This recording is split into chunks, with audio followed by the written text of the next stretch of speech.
All right, I'm lucky enough to be joined right now by a head volleyball coach here at South Carolina, Scott Swanson. How you doing today, Coach? Good. How are you? Good.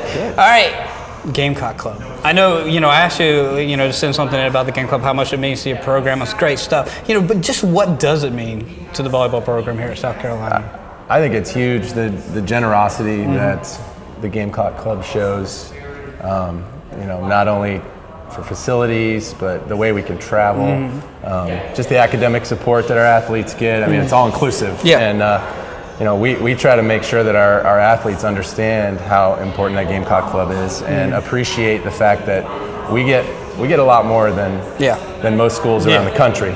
And, it gives us the opportunity to get the great grades we're getting because we have the tutors that are helping our kids on a nightly basis to charter fly to other SEC schools and not miss class because we're charter flying, and just the things that give us not only the academic but the athletic advantage of just being rested and fresh and ready to go play our best is huge. One of the things we've been talking about, I know you haven't been here for a total long time, but one of the things we've asked about the growth of the Gamecock Club, but it's grown a ton since you've been here. Just talk about that growth a little bit. Yeah, I mean, I think it's a testament to the building blocks and the success that we've had from past administrations moving into Coach Tanner and cultivating all those relationships, and it's the direction that it's going is phenomenal. It's Gamecock Nation. It doesn't get better. Yeah. Speaking of direction, is going last year was a really good year for you. I mean, I know you always want to do better than the end of the year, but it was the right step in the right direction. Just talk about the last volleyball season. Yeah, we're very pleased with the improvement that our players showed, and I feel like we are going in the right direction. We're getting more and more good talent every year, and we're building on that.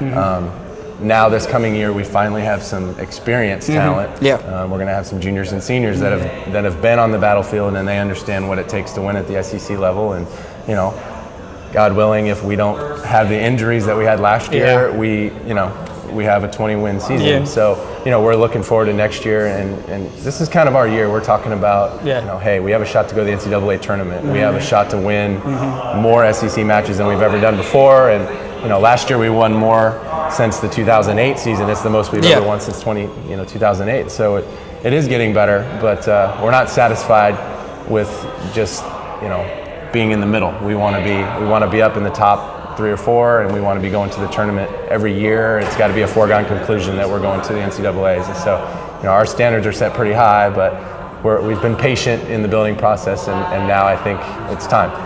One of the things that I thought that you did was really unique was having your team watch the NCAA Tournament selection show and kind of visualize. That's a really unique step, but is that something that actualizing is really important in sports? Yeah, it was something that we thought, we need them to see the reactions of other teams that get to see their name up on that board, and like they need to understand what it takes starting right now, starting in the spring and moving into the summer, like what it takes to actually be an NCAA team. It's a mentality. You have to have a championship mentality every day. And be disciplined and be a great teammate and be thinking about the right things and doing the right things every day to help your team get there. And I think we're more bought in, more invested than we've ever been, and it's good to see. They're getting in the gym and working out on their own. They're doing things without us asking them to, and that's been part of the culture change that we're really proud of. So it's exciting. And the spring's really different because there aren't competition. I know you have some things, but what does the spring look like for y'all? The spring for us is unique because we have sand volleyball.